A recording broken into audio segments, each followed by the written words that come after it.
ये एक बुनियादी चीज़ है जो हर इंसान को ज़रूर करनी चाहिए। थोड़ी सी दूरी होगी तो चीज़ों को देखने का आपका नज़रिया बिल्कुल बदल जाएगा। अचानक मन की गतिविधि एक बढ़िया मनोरंजन बन जाएगी।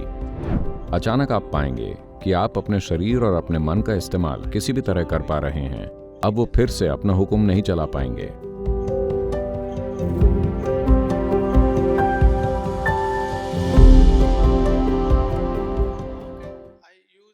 मैं मुश्किलों का इस्तेमाल अपने विकास के लिए कैसे कर सकता हूँ? मुश्किलों का एक अवसर के रूप में कैसे फायदा उठाएं?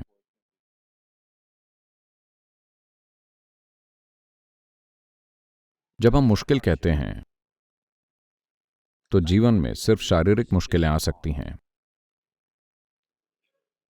मानसिक मुश्किलें आपकी वजह से आती हैं, पर शारीरिक मुश्किलें बाहरी परिस्थितियों के कारण, स्थान और कई दूसरी चीजों के कारण हो सकती हैं। तो शारीरिक मुश्किलों में कुछ दर्द हो सकता है। तो शारीरिक कष्ट से गुजरने वाले लोग हमेशा मजबूत होकर उससे बाहर आते हैं। क्या ऐसा है? हमेशा आपकी ट्रेनिंग से ही पता चलता है। शायद से एक सैनिक होने की ट्रेनिंग युद्ध लड़ने से ज्यादा मुश्किल है। अगर जोखिम की बात ना करें, अगर मुश्किलों को देखें तो ट्रेनिंग बेमतलब की कठिनाई लगती है। हमेशा सैनिक के मामले में भी ऐसा है और योगी के मामले में भी ऐसा ही है। उन्हें सुबह 4 बजे उठकर योग करना पड़ता है। मन पूछेगा, बेवकूफ तुम जाग क्यों गए हो, सभी सो रहे हैं,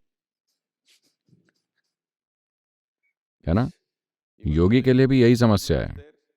मन पूछेगा, बेवकूफ तुम सुबह 4 बजे क्यों उठ रहे हो और कर क्या रहे हो, सभी सो रहे हैं, वो 7 बजे उठकर कॉफी पीते हैं, तुम क्या कर रहे हो? But because you put your body voluntarily through that hardship, it gets you to a place where nobody else can get. पर क्योंकि आपने स्वेच्छा से अपने शरीर को उस मुश्किल में डाला है, इसलिए आप ऐसी चीज का अनुभव कर पाते हैं जो दूसरों की पहुंच से बाहर है ना? तो शारीरिक मुश्किल एक जबरदस्त संभावना है, क्योंकि इंसानी शरीर की प्रकृति ऐसी है कि ये इस्तेमाल के साथ ही बेहतर होती है। अगर आप इसे स्वेच्छा से करते हैं तो मुश्किल में भी आनंद होगा। इसे अनिच्छा से किया जाए तो ये सबसे भयानक चीज होगी। तो सवाल सिर्फ इच्छा और अनिच्छा का है। जैसा कि मैंने शुरुआत में कहा, यह आपके क्षेत्र की सच्चाई का मजाक बनाने की बात नहीं है। जिसे आप मुश्किल ड्यूटी समझते हैं, यानी अगर सेना में किसी को सजा देनी हो तो शायद उसे 20,000 फुट की ऊंचाई पर भेजा जाए।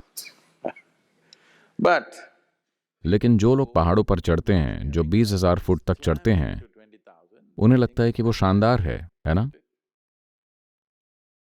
तो फर्क क्या है? फर्क सिर्फ मानसिकता का है। कोई इसे स्वेच्छा से कर रहा है, कोई दूसरा सोचता है कि उनके साथ जबरदस्ती हो रही है। बस इतना ही फर्क है। देखिए, यही तो जीवन है।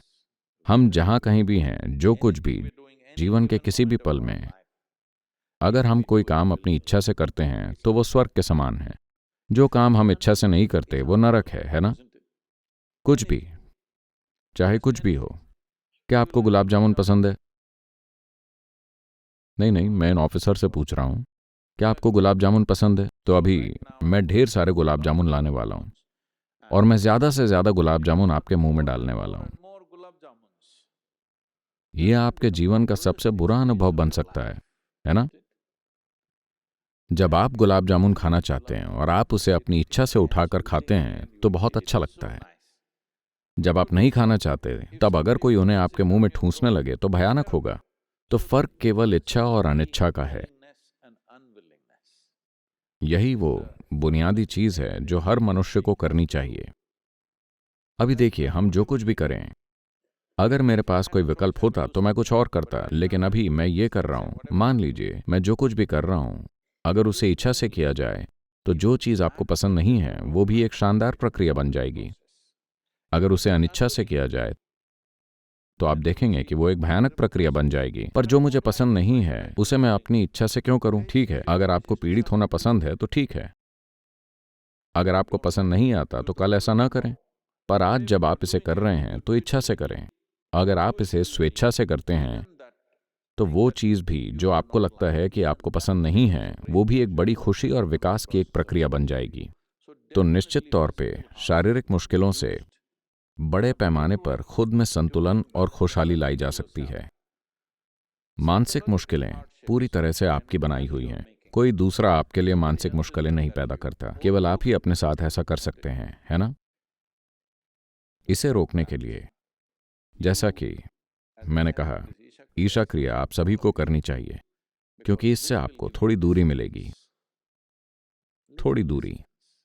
थोड़ी सी दूरी से चीज़ों को देखने का आपका नज़रिया बिल्कुल बदल जाएगा। ये कुछ ऐसा है, आप ट्रैफिक जैम देखते हैं कि आप किसी ट्रैफिक जैम में हैं, आप उसमें फंस गए हैं, सभी एक दूसरे को कोस रहे हैं, गुस्सा हो रहे हैं, और दिल्ली में लोग एक दूसरे को मार भी देते हैं। ट्रैफिक जैम में लोग एक दूसरे को मार देते हैं। मान लीजिए आप हवाई जहाज़ या हेलीकॉप्टर में बैठे हैं और नीचे देखते हैं, तो ट्रैफिक जैम वाकई अच्छा लगता है। क्या आपने कभी इस पर गौर किया है? वो काफ़ी अच्छा दिखता है, सिर्फ इसलिए कि थोड़ी दूरी है। यही बात आपके शरीर और दिमाग के साथ भी है। अगर आप थोड़ी दूरी बना लें, जब मैं दूरी कहता हूं तो आपको ये समझना होगा कि आपका शरीर आपने इकट्ठा किया है, आपका मन आपने इकट्ठा किया है, तो दूरी बनाना संभव है।